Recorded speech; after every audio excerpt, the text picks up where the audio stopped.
On September 1st, 1947, India officially adopted a single clock, Indian Standard Time, or IST. Before this, Indian cities had followed their own local times, creating chaos for railways, trade, and communication. IST was introduced to establish a common time zone for the country. Time zones are determined by longitude. The Earth is divided into 24 zones, each about 15 degrees wide. However, time zones are not always strictly geographical.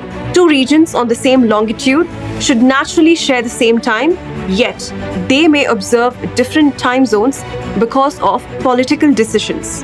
Globally, all clocks are measured against coordinated universal time, based on the prime meridian at Greenwich, set at 0 degrees. IST is calculated from the longitude 82 degrees 30 minutes east of the prime meridian, which passes near Mirzapur in Uttar Pradesh.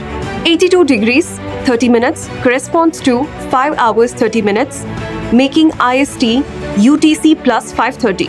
This means that when it's noon in London, it's 5:30 p.m. in India. Within India, the single longitude unites a nation stretched across thousands of kilometers. The single time zone keeps the nation in sync.